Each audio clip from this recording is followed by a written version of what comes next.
Every once in a while, I enjoy a good hot dog out of the microwave.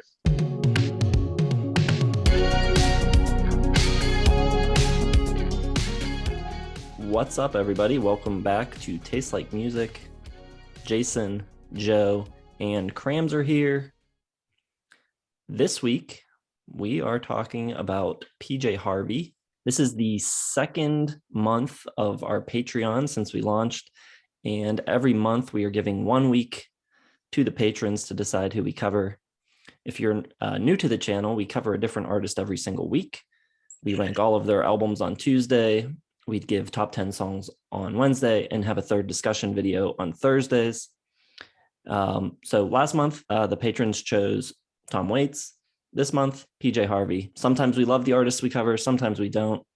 And now there's the added wrinkle of us not even choosing the artist. So should be interesting today. We've got 9 studio albums to rank. There are 2 records that she has made with John Parish, collaborative records, not counting those, just doing the core 9. So yeah, experience going into this. For myself, I listened to Let England Shake and Hope Six Demolition Project when they were released. I didn't follow her or know any of her prior records before then, so I just knew those 2. How about you guys?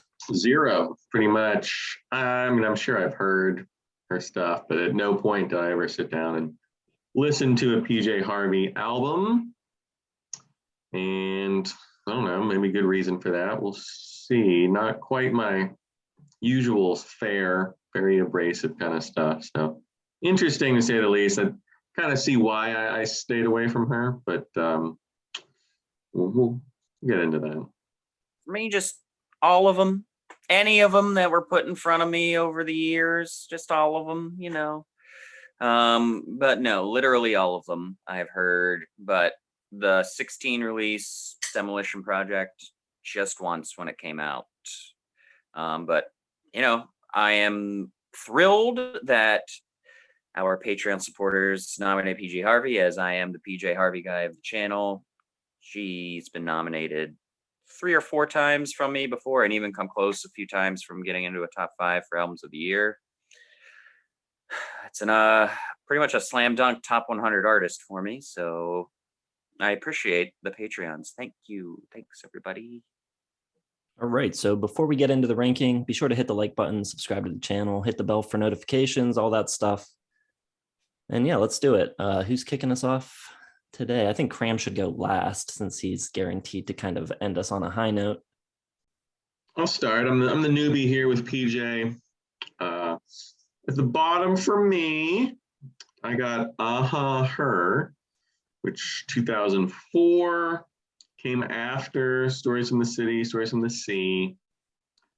And now I found out now, listening to her discography, kind of a shift back into that more like aggressive, kind of gnarlier, dirtier, less musical.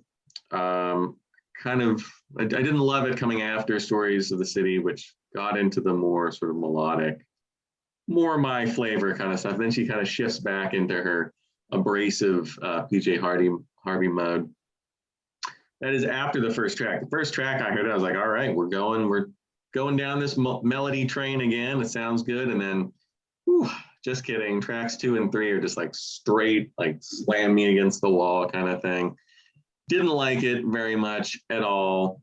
Nothing really on here struck me at all after the first track. So that was kind of a, pull the rug out from under me kind of moment. Seagulls did not like. And there's a couple tracks that have a little more melody to them, but the abrasive tracks are just too much for me. 2.5 stars for this one. All right, the bottom for me at number 9 is going to be White Chalk, which is kind of her piano record. She taught herself piano for this record. I don't know. It's pretty rudimentary piano playing. Most of it is just like find the chords and bang on them for the duration of the entire song. There's a couple moments where the playing gets a little more flowery, but for the most part, she's not doing a whole lot. This record doesn't hit any of my sweet spots. It doesn't share my melodic sensibility at all. There's not much melody at all. The songs are really static to me, not much dynamic. They just kind of sit there and drone on and on. There's a bunch of out of key singing on this, which I think is intentional, but it doesn't matter. It's just really difficult to listen to. Broken Harp has this, like, I think it's an acoustic guitar that's intentionally like out of tune, and her vocals near the end of the piano sounds like a dying cat. Not much better on the closing track either, The Mountain. Grow Grow Grow has some nice orchestration, but that's about all I can say for this record. Her voice on this and kind of the direction she's going for remind me of the singer Jessica Hoop, but this is like an awful version of that for me. I am at 1.5 stars on this. I do not like it at all. Fair enough. I love PJ Harvey, but there are 2 albums that are sub 3 stars for me. And number 9 is one of them at 2.5 stars. A decent record. I've got the Hope 6 Demolition Project. Highly political, directly referring to this housing project plan or something in DC. It doesn't have much to say about it, though. It's just kind of her whining about it and pointing out the flaws. And it's kind of like, in that vein, a bad Neil Young political record. There are good Neil Young political records, but this one is kind of barking up that tree. There's not like a lot of empathy. There's not like a lot of, you just don't really feel anything. You can't tell like how this political issue affects anything. There's no solutions. There's nothing. It's just a lot of disagreements that she brings to light. Musically, I think there is some cool stuff on it. Coming at you with more like a band anthemic wall of sound. It's got those big, like, this came out in 2016, so it's got some of those like big live indie rock act vibes with like Arcade Fire, Florence and the Machine or something like that. But the production is pretty good. It's big and packs a solid punch, but I don't think the songwriting is too memorable here. And a lot of them fall really flat on the delivery, like River and Acacia. Medicinals might be my favorite on the album. And I do think the songs are kind of better on their own as the album experience, but it's just a little disappointing and taxing. The Wheel, I thought, was pretty cool and has this cool like 60s kind of style to it, a little jangly. And if that was the album idea, it would be a really cool album. But overall, at times, a little plodding and a little bland for me. And one of the best things about her career for me is she has such a great voice sonically, and just her perspective on everything as a writer is phenomenal.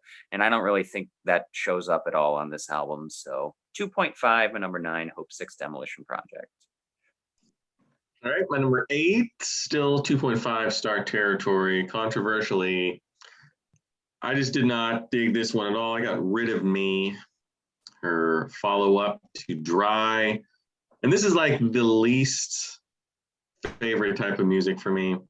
It has like that lo-fi Steve Albini production, but it's not like fast and punky and speedy. It's very like plodding and just like incredibly boring to me. I really do not like this style. I think her voice is good. It's the only thing I think about this whole record that's even palatable to me. I mean, it's so powerful, but the music itself is just so crummy on this. It's so slow. Like, it just drives me nuts. I don't want to give away too much about the debut, but the speed and the punkiness of it, I liked a lot more. So I come into this one and it's like all that energy is just sucked right out of it. First half is probably 0 stars for me up until 50 Foot Queenie. And then it actually picks up. Like, I do like the second half, and I had a lot of problems with her discography like that. Like, there'll be an entire half of a record that I just never want to hear again. And then all of a sudden it like shifts into like this totally different beast, and I'm finding myself digging it a little bit. I think the second half has a lot more of that punky aesthetic, not counting Highway 61 Revisited, which I think is just one of the worst covers I've ever heard. I like the lyrics, but I hate the music. I hate the production. Just ugly, shrieky, crummy. But at some point between 50 Foot Queenie and Ecstasy, there's a run of pretty good songs in there, but I don't know. I'll just never listen to it again because I don't want to go through that first half ever. So did not like it at all. Well, a little bit, but I really hated it. Good little. That's kind of how I feel about a lot of this, is like, I kind of like it, but I hate it. My number 8 is Her, 2004, self-produced. And she plays everything on the record except for the drums. And she recorded it mostly on her own using 4-track and 8-track machines, home recording type of stuff. And Joe's right. This record is a pretty disappointing move away from the increased melodicism that she had on the previous record, Stories from the City. I think there are a bunch of cool sounds and ideas on this record, but a lot of the songs just don't do a lot for me. The marimba or kalimba sound, whatever it is on You Come Through, I think is very cool texture. But the song just, I don't know, doesn't do a lot. The Slow Drug has that like really cool synth or whatever going on in the background, but it's just like at the same level the whole time. And by the end of the song, it's like exhausting to listen to. The end is 80 seconds of her strumming a few chords and lazily blowing into her harmonica. Then you've got a minute of seagulls chirping. And there's very little here that comes together for me in any kind of way that's compelling. I think what could have been the best song on the album, No Child of Mine, is kept to 1 minute for some reason. The only other song on here that I kind of like is The Desperate Kingdom of Love, which is a more simple track, just her acoustic and singing. And I think it shows, once again, that she's at her best when she's just kind of keeping things a little simpler. So I'm pretty much with Joe on this. I did not find a lot to love on it. 2 stars for me. All right. My number 8, White Chalk, 2.5 stars, but it is pretty close to 3. There's a lot of things I like about it. And I think it's noteworthy that she's adapting with the times a good bit here, I'd say. There's much more of like a post-rock kind of feel to it. Get a little bit of blonde redhead vibes on here at times, especially in the opening track, giving out like those haunting goth piano kind of vibes. I like kind of when she sings with that high-pitched whisper. But it does kind of barely sound like her with this new high pitch and high register. I think the songs, I think Jason said they were a little static. I kind of agree on this. They're a little bare bones. She's only kind of scratching the surface on the ideas of these albums, like those more ghostly piano goth vibes. She's just like dipping her toes in it, not going enough on it. And there just aren't too many songs that I find that interesting or memorable. When Under Either is pretty good. Title track might be the best on it. Sounds like this haunted little witch girl, and has like these cool mountain folk kind of vibes with these harmonica and banjo. They also have Silence, which I think is pretty good, but none of them really ever get going or feel that flushed out. So I'd say the strength of the album is right in the middle, but it never gets that high. This album kind of, although I like the ideas, just kind of washes over me in one note. So a very strong 2.5, but not quite 3. At number 8, White Chalk. Okay, my number 7 will be the Hope 6 Demolition Project. I think Kramzer pretty much nailed it. It's just way too like on the nose politicalness without like any sort of like, I don't know, subversive nature or something other than just like on the nose being like, this is what's happening here. Like the line, they're gonna put a Walmart here, that she repeats throughout the end of I forget what track it is, the Community of Hope maybe. Just like it's just too much. Like it does sound like bad, like Neil Young sort of politicizing. And I mean, there's some interesting moments here. I think near the memorials to Vietnam and Lincoln, like there's some interesting ideas in there, but she's just not like wielding it in any way that isn't just too obvious. Like she needs to like hide some of this like political commentary, make it subversive or make it, humorous or satirical or like something other than just like presenting the facts. Like it's like a city planning meeting or something. Musically, I think it's decent, it's more melodic than her early stuff, but it just doesn't have like the same impact as Let England Shake or Stories from the City. So it's just kind of boring, a little one note. It doesn't really like, I wouldn't get like the PJ Harvey-ness from this project at all. It just seems like just anybody. So I have it at 3 stars. I didn't, dislike it, but nothing really kind of jumped out at me and gave me the urge to ever put this one on again. So Not terrible. I mean, we're at 3 stars right now. So I didn't hate PJ Harvey Week nearly as much as maybe I expected. A lot of interesting stuff on here now that we're out of, these 3 are the low points. Everything else is at least like interesting, decent. Good call, like city planner meeting. Yeah, I made a note that I forgot to mention. Like, it's very less artistic than I want it to be, and it's more just like I'm on the picket line. And then there's that terrible line about like someone wearing a backwards Redskins hat and all that. And it's just like, okay, just throw them out. Just put it all on the table here. From Joe's little thing there at the end, sounds like I am the PJ Harvey hater of the bunch. My number 7 is This Desire? I'm still at 2 stars.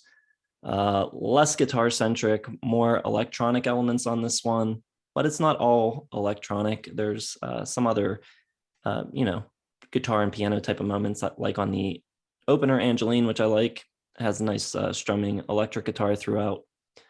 I'm not really into The Wind at all with its whispered vocals and its kind of trip hoppy feel. Then you've got that fuzz bass, which is a really rad sound. I think it sounds super cool, but then they don't do anything with it. It just kind of belches at you the entire time. It's like, can we have some sort of like ebb and flow? It's just like, ooh, the whole time.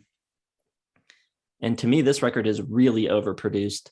The tones and like distorted drum sounds and everything is fuzzed out to the max, and it just totally dominates everything.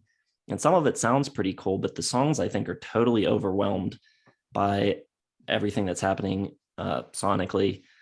I think Joy might be the worst offender of that, with its crazy low end and kind of like Tom Waitsy pipe claying production. The record, I think, does have some good moments. Like I said, I like Angeline. The River is pretty cool.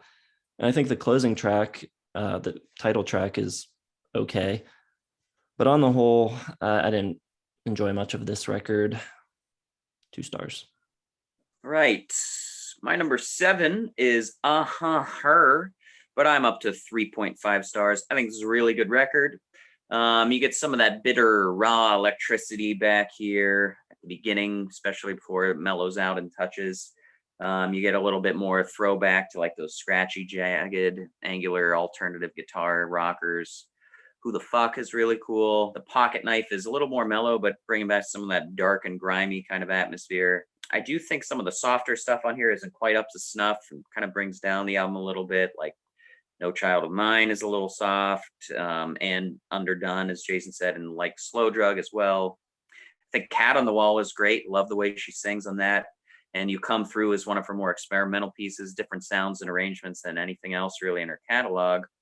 And I really like how a lot of the songs have like this loner sadness quality to it, even when they're upbeat. It feels like that's what really takes over the back half of it for me, which I really like. You get that little piece in the end, which I don't mind. I think The Desperate Kingdom of Love is really nice, but still a little bit too thin for me. In a way, the album has a really cool like elegance to it for me, but it's kind of caught in between Stories by the Sea with more of like that melody and more of like the first 3 albums where you get that pack-a-punch PJ Harvey. Didn't quite know what to do to make a great record, which is why I only consider it really good. So 3.5 for me. Her, number 7. I jumped again a little bit on saying I like the rest of these albums. I forgot about Is This Desire? And Jason basically stole what I was going to say. I blame a lot of this on Flood, the producer, who I don't like. I do not like his style very much at all. And that starts with Act Tongue Baby by U2. Just everything he does is like cold and stark. And like he overdoes everything, and it just kind of is pointless noodling going on. The wind on this track, on this album, stinks. Shitty dance beats. There's this use of orchestration that like absolutely adds nothing. It's just like completely pointless, like sound happening in the background, adds nothing to the track. I do like Angeline a lot, the opener, and I do like the back half a fair amount. I think The Garden Joy, The River, Is This Desire, all pretty solid. The less abrasive stuff. Catherine is okay, but there's like a lot of this like very 1998 industrial rock sound to this album that I really do not like. Very clunky. Perfect Day Elise has sort of like a Nine Inch Nails vibe to it, which makes sense with Flood. Same with My Beautiful Leah. Just kind of like they're trying to make like this ugly, metallic, electronic, like just thumping kind of rock music that fits 1998, but it's the worst year for music ever. So I don't know, maybe it's 98, maybe it's PJ Harvey, maybe it's the Flood, but 3 stars for this. But there's just so much on here that just kills it for me around the couple of tracks that I do like. And it's not that I think PJ Harvey's a bad artist or like, you know, not good at what he does, but there's just so much of this style that I do not like around like these kind of cool songs where she really comes alive and drives it. And then a lot of the other stuff just gets like buried under the production and everything. So 3 stars for this one. Right, next up, I've got her debut record, Dry, from 1992. Prior to this week, I didn't realize that PJ Harvey was a band for the first 2 records, like a power trio of sorts. And they come across as such on this record. You know, they play with a lot of fire and a lot of intensity. And I like a lot of the playing on it, and I like the sound of it a good bit. And despite there being plenty of things that I like about it, the songs still just don't connect with me at all. And I think it comes down to her melodic sensibility. I think her voice is fine. Her voice doesn't bother me. But I feel like if you took these tracks, like Oh Stella, Victory, Joe, those songs, I think are songs that I should probably like. But I think if you gave those tracks to other artists and were like, here, write a melody and do something with this, I'd imagine if you took like 10 artists, the PJ Harvey version would be near the bottom, because where she takes the melodies just never interests me. And so that's basically my issue through most of the discography. It just, I don't know, doesn't hook me in ever. And so I don't know, find it hard to get into it. The closing track, Water, I think probably comes the closest to being a track that I like fully enjoy. I also feel like her vocal style on this record isn't really fully developed yet. She's singing a little more like a little deeper and a little more like bellowing almost. And I think she becomes a better singer later on. But again, like I said, a lot of the playing and stuff on this is cool, and I like the sound of it. And it's got that really raw type of like grungy early 90s type of sound. So that I do like, but the songs just don't connect with me. 2.5 stars for this one. All right, ridiculous. I've got to come to defense on my girl here. This is a catastrophic problem in Jason's philosophy of music. The idea that you can take these songs that PJ Harvey writes and give them to other people. You're not an architect drawing a building up by design here. These are her songs. The way she sings them is the way they're her songs. You sang them differently, the meaning would be lost. And that's just pointless. Well, I'm not talking about singing them differently. I'm talking about writing different songs on top of them. Take the chords and the music and just put a different song on top. Well, then they're not PJ Harvey songs anymore. And I'm saying that would be better. And I'm saying that's not even what we're talking about here. All right. 6. My number 6. And we are up to 4 stars here. Albums I really, really love. Great album here for Is This Desire. And she does consider this her favorite album or her best. I think because you could argue that the first 3 albums are kind of in that one era of the early 90s, even if For My Love is a little bit more fleshed out and well crafted than her like more punkier, grungier first 2.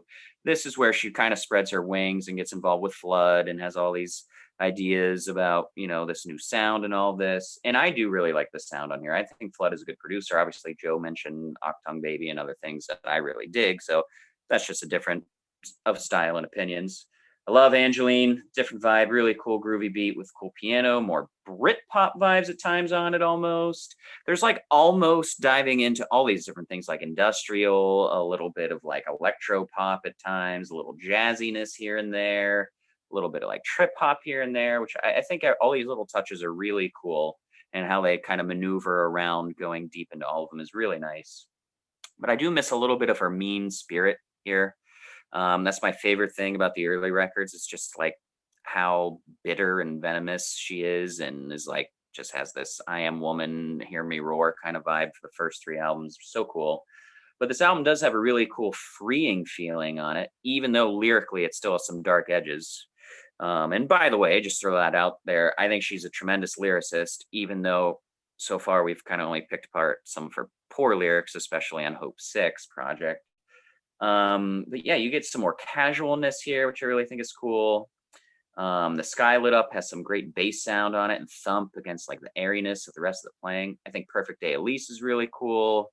And you get those 9 Inch Nails kind of vibe, which is really interesting for me.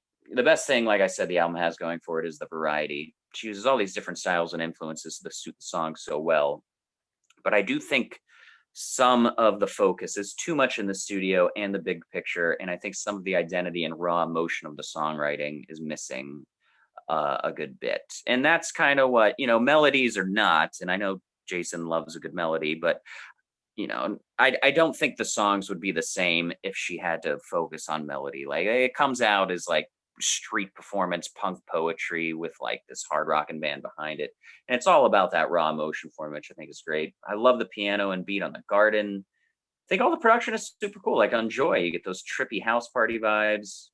The River is really, really lovely piano song with great haunting atmosphere. The song just kind of sweeps you away. I think you can hear a lot of later Radiohead stuff. Obviously in the album after this, she hangs out with Tom York, and they do a couple songs together. You can kind of hear like influences of them going back and forth to each other throughout the discography. Like some of the stuff on here, I kind of hear on like King of Limbs later on and stuff, which is pretty cool. No Girl So Sweet is awesome. I think the songs are a little bit better on their own in a way. The album just lacks an emotional punch that I want. Yeah, her singing is great. The songs are really good. Production is really good. So 4 stars for me. Is This Desire? Number 6. All right, so number 5. We'll go 3.5 stars. It's an album I think has plenty of merit to it, but just not like in my wheelhouse, not one I'm going to come back to maybe ever, but it's at least interesting. Let England Shake. It's going to be my number 5. I do like the direction of this one. I like the sort of concept album nature of it, focusing on World War I and, sort of how it affected Britain. What? Were you doing something? Dub 1. I thought you meant the forthcoming World War III. Now, World War I is the subject of this one. And there is like a conscious Britishness to the whole album, which is cool. I like that. There's, a bugle in the Britishness, or a bugle in the glorious land, which stuff like that is a little distracting to me. Like, you had a really good song there, and it's just kind of like this bugle is like blasting. Like, okay, that's cool, but like we don't need the bugle really. I like all the instrumentation. There's like 5 different types of piano: Rhodes, mellotron, organ, zither. There's guitars. There's auto harp, violin. So it is kind of a feast for the ears. The melodies I think are much stronger on this. I like John Parish, his guitar work, and there's a couple times when I'd be listening to an album on Tidal, and it would end, and there'd be this track that came on I thought was part of the album. It was actually her and John Parish, like the side project stuff that she did with them. And I was kind of like, oh, finally, this song rocks. And I was like, oh, wait, it's not counting in our discography listen, but whatever stuff she did with John Parish seems to stick out with me a little bit more. There's some cool like folk stuff on here as well. A little more like dense musically, not quite as sparse in places, not jagged. It's not, that early alternative harsh stuff. Sometimes I don't think the music and the lyrics really match up though. The whole like about the Great War, like the music is very light in a lot of places. So I don't know, concept albums about World War One. It's fine. So 3.5 stars. I like it, but I don't know, there's just something not quite there for me all the way. And I don't know, I guess it's just a lack of really getting PJ Harvey in general, not quite understanding what all the fuss is about. This was a Mercury Prize winner and, you know, #1 on a whole bunch of British publications. So I don't know. Seems like a fine record, but I don't quite get the critical acclaim. 3.5 stars for Let England Shake. Look, a bugle has never ruined a song in history, just like church bells or motorcycle revving up has never ruined a song ever. And every song should start with bells and a motorcycle revving up and then have a bugle solo. If it started with the bugle, I'd be into it, but it kind of just comes in out of nowhere, like in the middle of kind of this nice music, and then it's a little dissonant and just odd. I don't know. Give me bugle at the beginning or the end of a song. I'm cool. Bookend bugle. That's what you want. Yeah, it is really weird how it comes. It's like not even like in time with the song. It's just like randomly, like, I don't know. That's the point. She's talking about how absurd war can be. Like, we have this cavalry charge in the middle of a war that's some reason melodic. Like, it's a song in itself. My number 5 is Rid of Me, recorded and produced by the great Steve Albini, who I like a lot. I don't think it's a huge departure from Dry, but I do think it sounds really great, especially the drums, Steve Albini's signature drum sound. The guitars sound really great too. Rub Till It Bleeds, 50-Foot Queenie have awesome guitar tones on them. The slide guitar on the song Dry sounds great. I think it's better sounding, better produced than the debut. A lot of these songs just, again, don't do much for me. 2 versions of Man Size. You've got a really uninteresting cover of Highway 61. Hook, I think, just feels really lethargic with its really slow beat, monotonous guitar playing. Sounds great, great ferocity, better dynamics here. Just something missing. It's almost like too like primitive and primal almost for me, for my taste. It's kind of almost like some of the Tom Waits stuff that I don't like as much, where it's just a little too bluesy, I guess. I don't know. Some like the way the guitars sound and the drums sound and the way the band's playing, it should be something I love, but the songs just don't connect for me. Everything sounds really repetitive. So 2.5 stars, Rid of Me. I will pocket this comment for a further video. So make a note that it goes back to this PJ Harvey video when I throw repetitive back in Jason's face when we do some bullshit lo-fi folk country artist. All right. My number 5, and I'm already up to 4.5 stars. So 5 albums at 4.5, really great for me. I told you I love PJH. I've got Stories from the City for Stories from the Sea.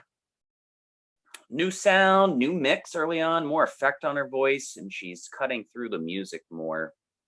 Pretty much very different from what Jason was just talking about, which I get, that primal kind of, just ferocious, primitive blues, rock, punk, grunge act, Steve Albini. But I think it really works here. Almost a more like feminine and dainty sound with her voice and kind of how she interacts and interweaves. More melodic, obviously. Big Exit, great song that has a really cool, slow, burning intensity to it. I think it's a really brilliant opener for this album, actually. It's a little bit more dreamy, a little bit more glistening type of sound here. And that really dirty, vulgar grunge act is pretty much fully in the past by now. But the guitars still have a really cool sting to them at times, but they're also a little bit more pretty and jangly at times, so you're getting a really nice balance there. Place Called Home is a really great, peaceful little rocker with a really good hook to it. I think it's very much one of her more upfront and sweeter vocal albums. Really nice nuance to the harmonies and beautiful feeling, which are really nice. I think this album can come across maybe to some of the early proponents of PJ, which I guess I'm falling into since I'm putting this one at 5 and have the first 3 ahead of it. So it can be a little bit dull, comparatively, but it's still really interesting to me. And especially the lyrics are still pretty very much PJ Harvey. Obviously, I love the Tom York duet. I kind of wish they had done more things together because I think they've got really good chemistry, and I think they're very like-minded kind of artists in a lot of ways. I think the second half might be a little bit weaker than the first. The first is almost damn near 5 stars for me. But I think We Float and Horses, really good. Horses, My Dreams. So a good way to close it out. I think for the most part, she usually has really good closers on her albums, actually. So yeah, a little bit more melodic. One thing I will say, which is very interesting, PJ for me, spoiler alert for the rest of the video, obviously I have 4.5s and up. I do have a 5-star. She is a top 100 artist for me. But I don't know if she's ever made like an all-time great song. You know what I mean? Like, she just doesn't have like a masterpiece song for me. And when we eventually do our top 100 artist list, pretty much I could imagine that all of my 100 artists will have like a song that just blows me away and one of my all-time favorites. I don't know if she ever has really one track that gets there. So like my list tomorrow was hard for me to come up with because they're all songs that are like 4.5s and A's, but no like A+, like shatter me to pieces. And I feel like Stories from the Sea could use maybe 1 or 2 like huge gems, kind of anchor everything around it. 4.5 stars. I really love it. Number 5, Stories from the City, Stories by the Sea. That is kind of how I feel about her as well, on a much lower level than you. Nothing's gonna get up to 5 stars, spoiler for me.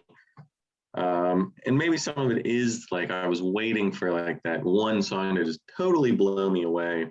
And this album, my number 4, has another case of split personality for me. Half, maybe not half, 4 or 5, maybe. Let me hold on. Let me count them. 1. Okay, 50% of this album, again, I think is great.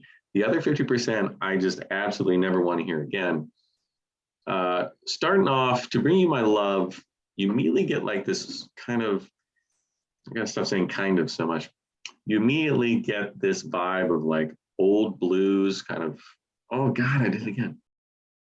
You immediately get this, it's like a counterpoint to old blues songs, but from a female perspective with To Bring You My Love. And I think that is a constant theme throughout this album.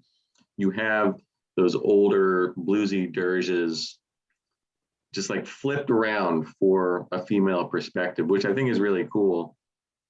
But those slow dirges are so hard to pull off.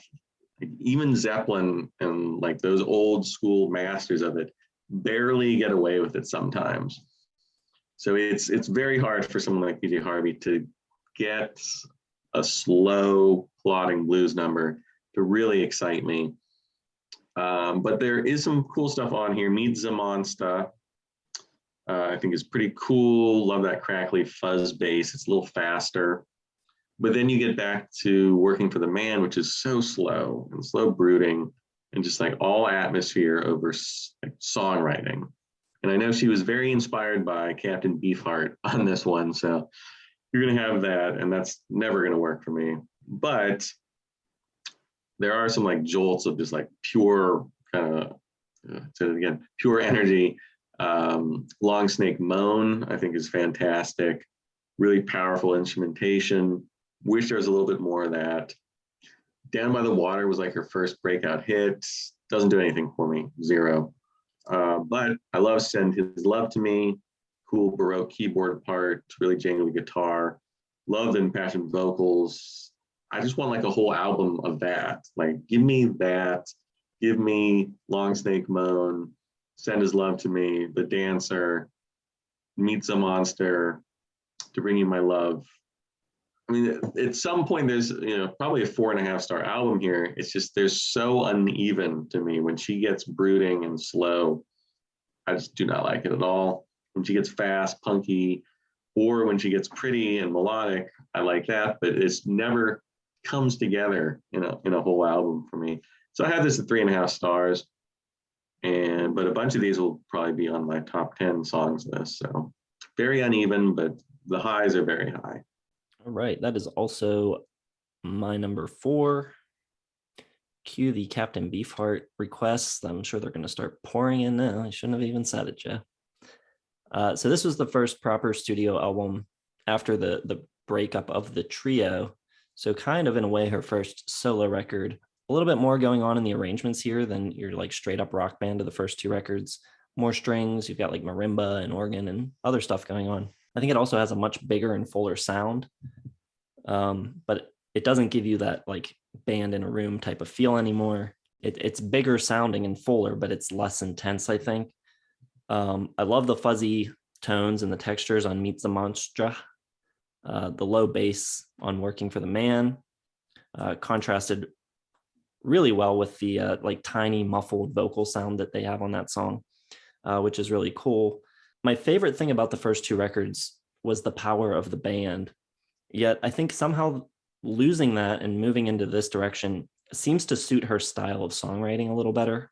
I think it's a pretty cool record with a ton of really cool production choices. I think it sounds great. You know, I still have issues melodically. Like as soon as she starts singing, I know what the rest of the song is going to sound like because she doesn't take her melodies anywhere. So that's my issue. But like Joe, I think there's some more standout type of songs on this record, like the title track, Meets a Monstra, Send His Love to Me, I think is really cool too. So this is 3 stars for me. Number 4 for me, I've got Rid of Me, 4.5 stars. It is very much like Dry, but as Joe said, it is noticeably slower for the most part. It's got, and I think this is all on purpose. I don't think like the band lost any touch. I think she wanted this sunken, darker, grimy, ugly friggin' record, which suits the lyrics perfectly. It's one of my favorite lyrical albums of all time. A little bit more experimentations on here and much less fun than the debut. But the lyrics are just so good, so dark, all about like the ugliness of human nature and the relationships. But she does it in such this cool perspective from like this just big confrontational way. Like you just feel so backed into the corner listening to her sing these songs. It's awesome. Songs filled with like resentment and revenge and petty post-breakup feelings. Really just grungy and grimy in their purity, which is really refreshing. And I like the composition of these songs. I think, you know, they've got these angular shifts and divides into these odd time signatures. And it still has this really cool live band feel to it. Like you feel like you are in like, you know, her garage and she just broke up with this asshole and she's just drinking beer, just banging out these songs. Like it's just very cool. I think Legs has some really cool percussion going on in it. Rub It Till It Bleeds is just incredible. It's really dirty and raw and aggressive coming at you, and like this hardcore, frustrated, like sexual force of nature. So cool. Man Size Sextet is really cool, bordering on like this cool avant-garde punk performance art mashup kind of thing. I like the Highway 61 cover. Doesn't touch Dylan, and it's also maybe not needed on this album. It is kind of the little question mark on here. It's probably better just as a single or little B-side or something. But yeah, I nominated 50 Foot Queenie for Songs of the Year just because it is just this sporadic, random, just blast of awesomeness in so many ways. I think Yurgi won. One of their least complex jams, but is a really cool downhill rocker. So I can see why Joe like prefers the second half. They kind of pick up the pace a little bit here and get back to just rocking it out in a little bit more of a pure kind of fun band way.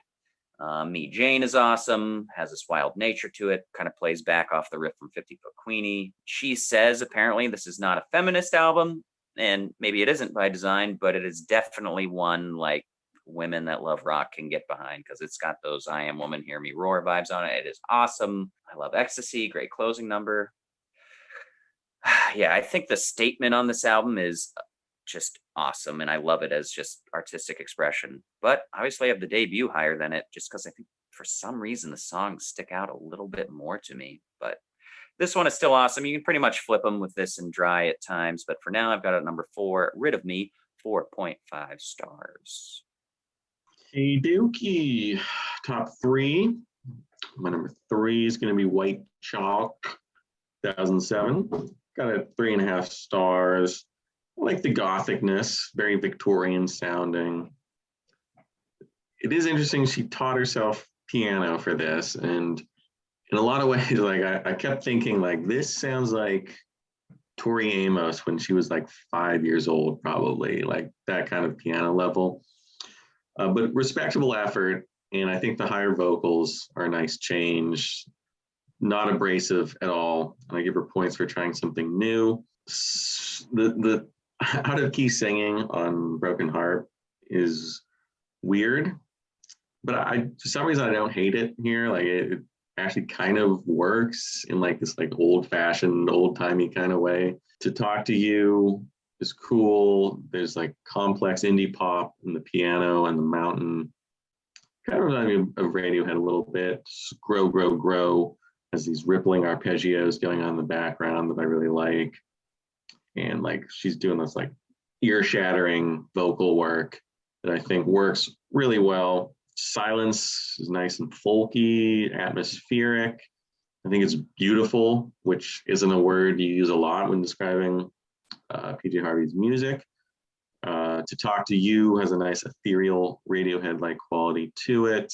And you have a lot of that, like even when the arrangements are a little simple, like it's not a lot of complex piano, which I like. I like the more complexity, the better.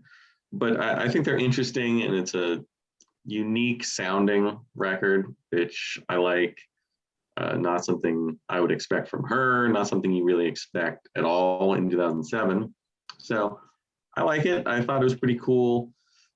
Not quite enough like hooks and complexity in the music to really love it, but 3.5 stars. It's getting up there in the 3.5s too. It's not like low 3.5. It's a nice middle 3.5 star album for me. All right. My number 3 is Hope Six Demolition Project. Like you guys both said, it's more overtly political. Songs that were inspired by her travels in Kosovo, Afghanistan, and in DC. I don't think it's as inviting as the predecessor, Let England Shake. I think it's a little more in your face, though. But I do think she carries over some of the arrangement ideas that she started playing around with on that record. I think the songs on both of these last 2 records have a lot more like direction and forward momentum. And I think a lot of that has to do with the drumming. The drumming really pushes the songs on these 2 records in a way that I really like. Another notable thing about this record, I don't know if either of you guys made mention of it, that it was recorded as part of a public art installation over a period of a month. Every day for like 45 minutes, she would get in front of people. They would like be taken down into like this chamber studio type of thing and watch her record it through one-way glass. So that's kind of interesting. I'm not really sure what effect that has on like the music, because I don't know, it seems like a natural progression from Let England Shake a little bit, but it's interesting. The record debuted at number 1. It fell 22 places in its second week. It's the 3rd largest drop ever for a number 1 record. I don't know what that means either, but that's interesting, I thought. I don't know. I just, like you guys said, like she doesn't in the lyrics make any type of like suggestion for what to do about the issues. But I don't know. I read the criticism about that, but like, do you have to? I don't know. Does Ohio make any like attempt to fix any problems? It's just kind of stating what happened. So I don't know. The lyrics didn't bother me so much. I thought it was a decent record. 3 stars. I would argue that just in the guitar playing alone, Neil Young seems pretty pissed off about Ohio. But yeah, so I think you kind of do have to create at least a feeling, which I think she kind of misses. My number 3 is Dry. The debut, 4.5 stars. I think Oh My Lover opens great. It's heavy and with an attitude, motion, crying out everywhere here. Oh, Stella has that sweet guitar part and really cool drums. I think the band sounds really good on here. Good call by Jason to really note that on the first 2 albums, they are like definitely a trio. A lot of power to this without like a big, thick, muscular sound. It's still kind of like this dirty, thin little lo-fi kind of grungy garage rocker. I think Dress has this great big bouncy bass boost on it. I love the part where she does that if you put it on. I just love how I think she has more hooks than most people do, or at least you two. I think songs are these tight little earworm guitar tunes with a real nature of poetry. You get this great little angsty grunge vibe from her, like this Flower on Fire kind of perspective, which I really like. Lots of power and bluesiness, especially like on Victory. Happy and Bleeding, really cool, and Twisting with those kind of slide guitars. So I think there's a lot of musical things happening here that are really interesting to me. Sheena Gig, really cool. I love the Wash That Man Right Out of My Hair kind of homage. She just has this really awesome cadence and presence. She really draws me in with her words, her kind of I don't give a fuck demeanor, but very abrasive. You know, she wants to pretend like she's unaffected by the relationships and emotions around her, but she definitely is, and she wants you to know about it, which I love. Confronting someone in like every song. Joe's Off the Rails, super awesome. Love that crazy string part in Plants and Rags. Last two songs on here are the weakest, so I did say that her closers are usually good, but this is probably an album that is not true on, but I think it's great pretty much all the way through. 4.5 dry, number 3. Okie dokie. My number 2 is going to be Stories from the City, Stories from the Sea. Definitely a different style for her. Coming after Is This Desire. A lot more, I don't know how to categorize it, indie rock sounding. I mean, you lose like that harshness, that abrasiveness of Is This Desire. You lose Flood's production, so you don't have that 9 Inch Nails, you know, style, like dance beats and weird metallic clanging all over the place. So on every level, it's a superior, big step up. Very Brit rock sounding, really, on big exits. Some Stone Roses I hear in there. And I think her voice sounds great. I love the way she's modulating it. It's jarring, like it's not perfectly melodic, but I think it's tuneful enough, and the song is really good. Same with Good Fortune. She has such a powerful voice, and I just think she's using it in a, I don't want to say better, but in a way that I like a lot better than pretty much anything she had done before. I actually dislike the Tom York duet. This Mess We're In is probably my least favorite track on the whole album. I just don't think he adds anything to it. I think the lyrics are pretty poor, very repetitive guitar. I like him doing the backup singing on One Line, I believe it is. But I don't know, when he starts off the song singing that, I don't know, there's something about it feels a little, I don't know, just like having a celebrity just to have them on there or something. I don't know. It doesn't work for me. I like Kamikaze. I like the faster, more up-tempo tracks. This Is Love, just a good driving indie love song. When they get slow plodding on Horses in My Dreams, doesn't do much for me. But last track, We Float, I think is really cool. It almost doesn't even sound like PJ Harvey, which is interesting. And just really love the composition of the piano parts, that singing guitar line, and like a straightforward, it's got that like Brit rock beat to it, which I like, really drives the song forward. It's really close to 4 stars for me. I have it 3.5, just because there's a couple of songs I just totally takes me out of it, but some real good stuff on here that I definitely dug. I think you're right, Kramzer. The last tracks, almost always good. In fact, the first tracks are almost always good too. It's like first and last, always good. And then there's just too many highs and lows for me in her discography. I can't find like one album where the whole thing connects for me. Right. Stories from the City, Stories from the Sea. Also my number 2. PJ Harvey described this album as more melodic, so good news for me. Good Fortune, I think, is pretty cool. Got some major Patti Smith vibes on that one. Of course, you've got Tom York coming in, like Joe just said, on several tracks. The Mess We're In being like a full-on duet where he sings a large portion of the song. His voice coming in. One of my favorite moments in the whole discography. Like, yes, Tom's here to save the day. It is a little out of place on the record. I'll give Joe that, but I don't know. I was looking for a little bit of a break. You Said Something, I think is great. Shows some good writing, pretty simple, type of construction, but I think it works. Kamikaze got some great guitar work on it. I also like Horses in My Dreams a lot. So this record, I think, has a lot more like highlights and standout moments for me than most of her albums. It still does have some duds on it. Beautiful Feeling, I think, is pretty boring and drony. Even Tom singing background on it can't really save it, but overall, pretty decent record. 3 stars still though. Yeah, I think Tom just sounds great. That era of Tom, like 2000, is just awesome. He sounds perfect. All right, number 2 for me. I can't believe Joe is above Jason on the PJ Harvey fandom. Blowing my mind here.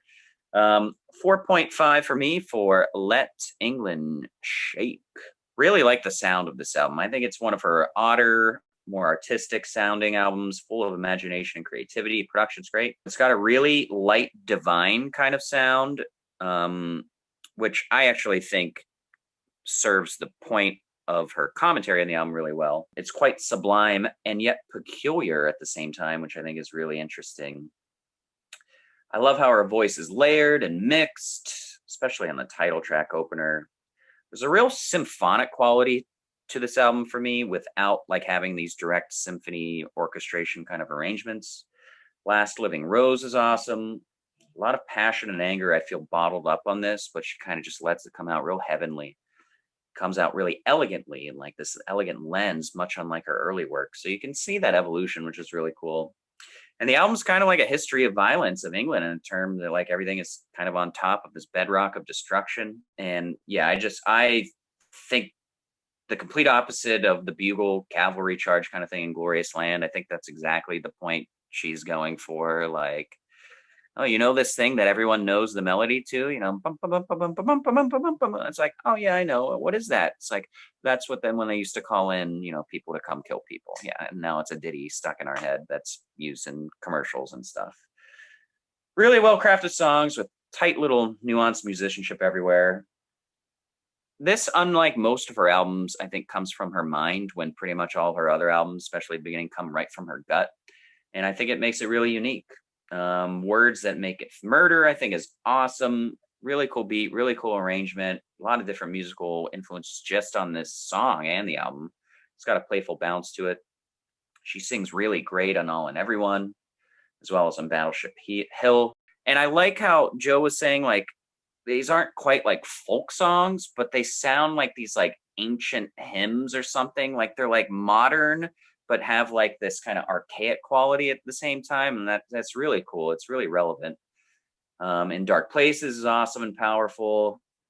Hanging on a Wire is a pretty little delicate piece. Great balance overall. And I like the theme and the statement of everything. Not quite 5 stars. Not sure what's holding me back, but my gut says 4.5. Just missed my Album of the Year nominations in 2011. Let England Shake, number 2. All right, let's get to number 1s here. Obviously, the only one left for me is Dry, and I really liked it. Interestingly enough, not what I was expecting. Didn't know it existed. I thought Rid of Me was her debut. Didn't know it was a band, so surprises everywhere. But this thing,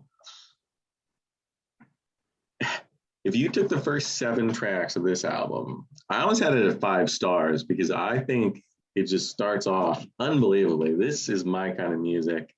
I love the speedy, punky, it's dirty and ugly, and the melodies aren't perfect, but I will take this type of music over the atonal noodling, the ponderous kind of boring stuff that she gets into later, unfortunately.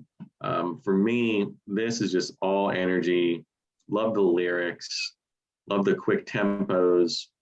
There's no Captain Beefheart influence here. It's just like pure punk energy, and I love it. Starts off great with Oh My Lover. It's not like, the Ramones type of speed, but it builds into this like really cool, crunchy, great guitar. It's sexy, it's raw. PJ Harvey's singing great here. Oh My Lover, there's like this piano and accordion going on in the background that's like super quiet. It's almost like it's not there. You just kind of pick up on it a little bit, which is cool. And there's a lot of like little elements like that. The violin stabs on Dress are awesome. I love that song.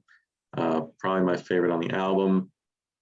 The big giant like bass revs all over O Stella are great. Like there's just all these like little extra things on top of the fast tempos, the energy. Really cool. Dress almost has like a country energy to it. And I think her voice is very agile on here. She's going up and down and all over the place. I think it's really cool sounding. Victory, just the way she says Victory, like reminds me a little bit of like the Pretenders or something, like Chrissy Hind almost, where she's like inhabiting like this, like, I don't know, Valkyrie of rock and roll or something. And it's really cool. Unfortunately, it dies a little bit for me at the end. Joe, Plants and Rags, Fountain, Water doesn't quite have that energy. And that's what brings it down for me a little bit. But I mean, it's just really cool, really unique sounding, really raw, ugly, not, I think, what people expect me to like, but just the energy and the tempo of it. If you keep the speed up like this album does for most of it, I'm really going to like it. So I have it at 4.5 stars. Big surprise for me. Really, really like this one. All right, my number one is Let England Shake from 2011. A lot about things about this record, like when you get to it chronologically, are very different than what she had been doing. I think she has a noticeably different vocal style on this record, a lot more nasally, more pointed, and her usual sound is a lot fuller. I can hear a little bit of like Bjork almost in her new vocal style. And also on this record, she started writing lyrics first, apparently. So a little bit of a different, approach to writing. I feel like the songs here have a lot more structure too. They kind of like move through different sections the way you'd expect like more traditional songwriting to happen. And I think it helps her to at least keep me engaged, because there's these like clear sections, whereas on a lot of her stuff, like you don't really even notice like what the verse is versus the chorus. It's just kind of like all very similar. I think the drums play a huge part on this record. I think it's easily her grooviest record, and that also helps kind of like keep things from stagnating and pushing forward. I think the drums on The Last Living Rose are really cool. They really push the song forward. The Words That Maketh Murder, really cool track. I like those like deep male backing vocals. You got hand claps and horns. Just a lot of things happening to pull your attention in different directions. On Battleship Hill, again, another cool groove to that track. It makes the record more interesting, but also gives it a sense of like urgency, of like things moving, things pushing. And I think that just helps everything. In the Dark Places, really cool song. Drums and guitars sound fantastic on it. It builds really nicely to like this nice crescendo. You get these horns coming in at the end. Hanging on the Wire seems like a track, that could have been on White Chalk a little bit, but I think it's so much more successful. She's doing like that kind of like atmospheric, real high vocals. But I just think this works so much better because of, the drums and the sound just moving things along. I think it's easily the record that engages me the most and draws me in the most.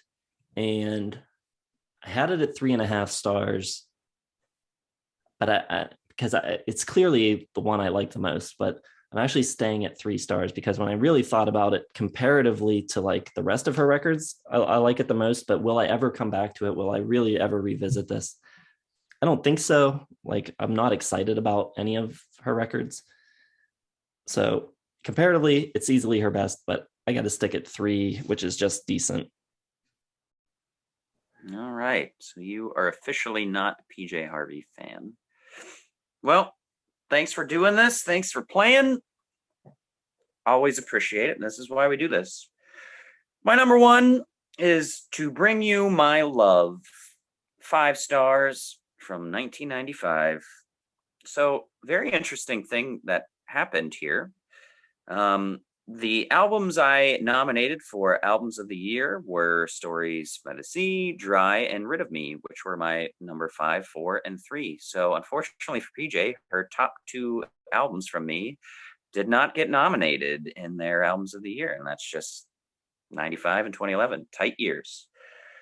So To Bring You My Love, perfect title for this album because the first 2 albums full of blood and venom, and she's giving you her flesh. Now she's giving you the heart. And you can really tell it's much less abrasive, much more mellow with the lyrics. You still get that angst and vigor, but she's coming at it with a much more sense of dark romanticism and desperation. Oh, good Lord, all over this album. I mean, she's obviously not religious, but there's a lot of heaven this, death this, Jesus Christ this, like this heaviness of spirituality without it being spiritual. She's really just using it to just give everyone a sense of the melodrama of her feelings and how weighted everything is, just the heights and depths of her affection and love, just really using them as these set pieces really well.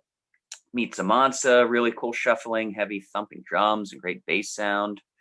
I love the way she sings in the opening title track. I think the bass is bigger and better on this album than the first two. And it has a really cool sound.